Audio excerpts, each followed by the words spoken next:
Hey everybody, it's Jason Blaha here, and I had a subscriber ask a question, which I'm going to flip in here for you guys. And basically, he's saying, hey, because of my work, I only have time to cook one meal a day. Can I use protein shakes as a convenient way to get calories in? What do you think of that? So let me put on my +5 hat of weaponsmithing, do a little bit of crafting, and let's talk about that. Well, it's just actually my last bit of busy work here. Uh, All right, I find questions like this a little bit on the amusing side, and some people be like, well, why? What's amusing? Well, because first of all, most protein shakes aren't that many calories. Uh, and when you think about even balanced food or balanced meals, I'm sorry, there's just easier things that take even less work to prepare than protein shakes. All right, protein shakes are, tend to kind of ruin containers. They're nasty. You've got to mix them up. I mean, there's actually prep time involved. I don't understand the convenience food factor of protein powder that people always talk about. Maybe you people live in different countries than I do, but I live in the U.S., specifically Texas. I've also lived in the U.K. While doing serious training, competing in powerlifting, and even starting my original channel here.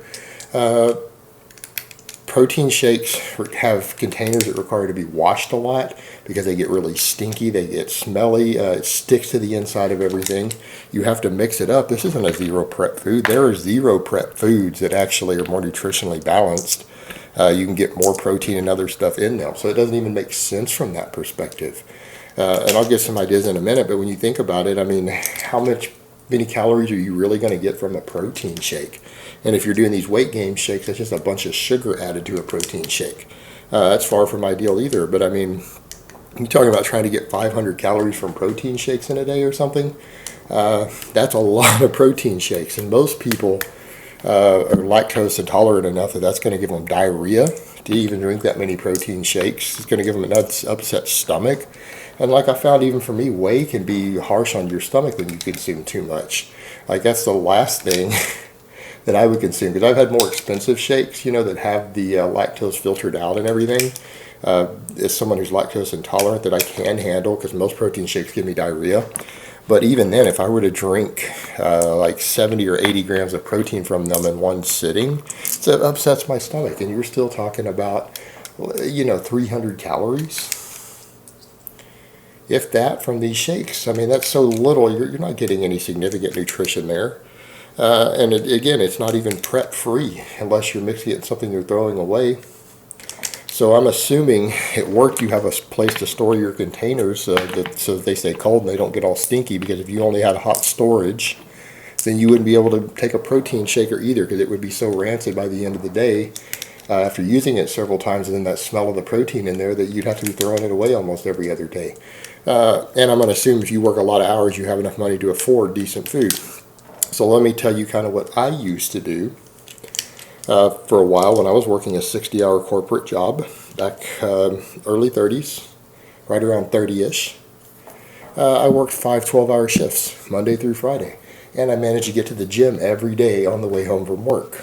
All right, 60-hour work week, and train 5 days a week on the way home. How did I get my food in? Number one, I cooked meals ahead of time. You can cook large amounts of food. You say you have time to cook one meal. Well, what's wrong with a slow cooker? If you're at work all day, can't you just get a crock pot that cooks food for 8 or 10 hours or 12 hours straight, put it on low, and have all sorts of pot roasts and chicken and all sorts of meat in there to get your protein? Potatoes, all sorts of stuff. You could do potatoes, carrots, meat stews that you could cook literally 4,000 or 5,000 calories worth of this stuff in one big slow cooker. You take that anywhere, same thing. When you cook your meals, you can cook more than one meal at a time in the same amount of time. All right, when you go to bake a bunch of chicken in the oven and rice dishes or whatever, you can cook enough for 4 or 5 meals. All right, you can easily do that in the same amount of time as cooking one meal. You just have to learn to eat leftovers. You can take those things to work with you in Tupperware. Number 2, there are convenience foods that are faster, more calorically dense, more nutritionally balanced. You know what I used to keep at work all the time? I used to take Greek yogurt and keep it in the refrigerator, the big tubs of Greek yogurt, or even just plain fat-free yogurt. And I would bring other food to mix with it, granola bars, rice cakes, Natural peanut butter on days where I wanted to get more fat in. All right, you have a lot of options there. Think about that for a minute. If you were to take to work with you to store Greek yogurt, rice cakes, granola bars to munch on, maybe take some extra fruit with you to munch on if you want, and then for a fat source, if you want a little higher fat diet, natural peanut butter. Most of that stuff doesn't require refrigeration. It will keep right there at your desk or your work area if you need it to, and pretty nutritionally balanced. You're going to get way better nutrition profile, way more variation in how many total calories you're able to take in doing something like that. I mean, just those foods alone, and that's just a couple of examples. You could do whatever you wanted, but I used to always keep Greek yogurt so that I could go and eat it a couple times a day during breaks or whatever, not just lunch. Granola, rice cakes, things like that, always had them there. And it was never a problem. It's like these are better convenience foods. Actually, as far as prep time goes and cleanup goes, Greek yogurt and rice cakes and granola and natural peanut butter require less work than protein shakes do. Protein shakes aren't even that good of a convenience because they're something that spoils really, really fast. And you're having to reuse the containers you put them in. Again, protein shakers and stuff get nasty. This is not a convenience food the way everyone describes it. Greek yogurt is a convenience protein source. On top of that, again, you got a fridge. You could take all your leftovers there. You could bring meat and bread. You could make sandwiches at work during your breaks and slip by and eat a sandwich or two every single break you get. All right, you just need to cook some of your meat at home. Cook 2 or 3 days worth of your chicken or lean beef or whatever meat you're going to eat. You can slow cook it in a slow cooker. You can oven roast it, whatever you want to do. You throw it on your farming grill. You could cook several days worth of this at one time. Slice it up to fit on sandwiches and take it to work with you with whole wheat bread. All right, you can make sandwiches at work. But this thing that you can only cook one meal a day, so would protein shakes be a good, convenient calorie source? No, they wouldn't be. I mean, think of all that. Then you've got the problem with, how many protein shakes out there. You look at what they cost, they're not even cost effective for what you get. Like, they're not even, unless you're getting the really cheap, nasty ones, which are going to make you feel sick to your stomach. They're not even that cost effective compared to this other stuff, and you don't even know what you're always getting. You got to look at the supplement industry itself. How many times have proteins been found to be dosed incorrectly, to not have what they claims on the label? Look at all the stuff with Consumer Reports, with some of the top brands, the quality brands, the ones that you think of as good stuff. Go pull all that stuff. Consumer Reports pulled on the stuff in them. A lot of protein shakes from top brands had things like unacceptable levels of arsenic, unacceptable levels of lead in them due to the processing they go through with this stuff.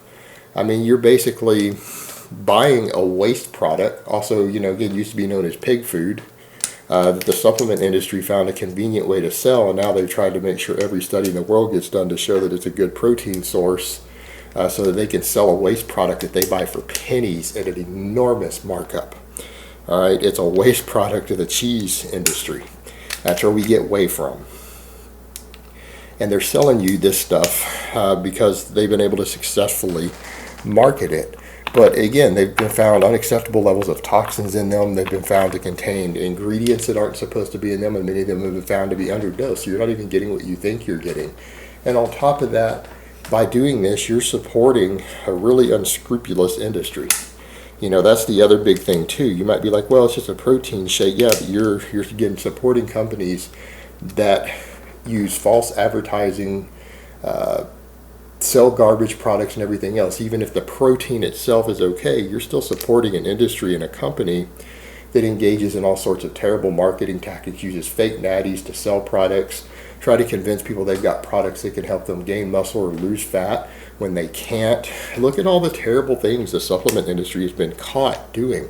Look at all the fines some of these reputable companies have had to pay when the FDA's caught them spiking illegal drugs in their products. You are basically dealing with companies that you don't ever know what they're really going to put in there. All right. Now we could argue about that with some of the meat and everything, but you know it's in there, and you know that most of those hormones you're not going to get enough to get an effect in your body. They're not even orally bioavailable. All right. So what if they put a bunch of trenbolone in a cow?